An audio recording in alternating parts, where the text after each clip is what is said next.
اسرائیل اور حماس جنگ کے حوالے سے ایک اور بڑی خبر نکل کر سامنے آ گئی۔ اسرائیل کا جنگی جنون ایک بار پھر خطرناک شدت اختیار کر گیا۔ اسرائیل کا بیچارے فلسطینیوں پر ایک بار پھر حملوں کا خطرناک منصوبہ۔ اسرائیلی فورسز نے مغربی کنارے پر 3 فلسطینیوں کو شہید کر دیا۔ دوستو، فلسطین میں اسرائیلی قابض فوج کے مظالم جاری ہیں۔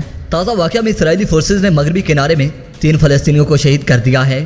دوسری طرف فلسطینی حکام نے مغربی کنارے کے شمالی شہر جنین میں 2 سیکیورٹی افسران سمیت 3 فلسطینیوں کی اسرائیلی فوجیوں کے ہاتھوں قتل کی مذمت کی ہے۔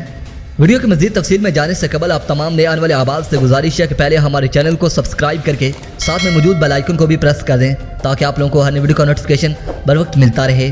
تو آئیے ناظرین، چلتے اپنے اصل ٹاپک کی طرف۔ ناظرین محترم، فلسطین کے صدارتی ترجمان نبیل ابو ردینہ نے ایک بیان میں کہا کہ فلسطین کا ایوان صدر بڑھتے ہوئے تشدد اور 3 افراد کی موت پر اسرائیل کی مذمت کرتا ہے۔ اسرائیل کی جانب سے قبضے کی روش اور روزانہ کی بنیادوں پر قتل و غارت گری سمیت ہمارے لوگوں کے حقوق کی مسلسل خلاف ورزیاں بین الاقوامی قوانین کی واضح خلاف ورزی ہے جو کہ خطرناک تناؤ کی صورت اختیار کر سکتی ہے۔ دوستو، ابو ردینہ نے عالمی برادری سے فلسطینی عوام کے تحفظ کو یقینی بنانے کا مطالبہ کیا۔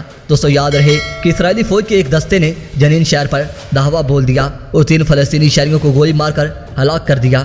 مرنے والوں میں 2 فلسطینی سیکیورٹی اہلکار اور ایک اسرائیلی جیل میں قید رہنے والا ایک شخص شامل ہے۔ ناظرین محترم، ذریعہ صنع اسرائیلی میڈیا نے خبر دی ہے کہ مطلوب فلسطینی شہریوں کو گرفتار کرنے کے لیے جنین شہر میں داخل ہونے والے اسرائیلی فوج کے دستے کے ساتھ فائرنگ کے تبادلے میں 2 فلسطینی سیکیورٹی اہلکار ہلاک ہو گئے ہیں۔ دوستو، ویڈیو پسند آنے کی صورت میں اس ویڈیو کو لائک کیجیے اور دوستوں سے شیئر کیجیے اور کمنٹ سیکشن میں اپنا فیڈ بیک ضرور دیجیے۔ اپنا اور اپنے پروفائل ڈھیر سارا خیال رکھیے۔ اللہ نگہبان۔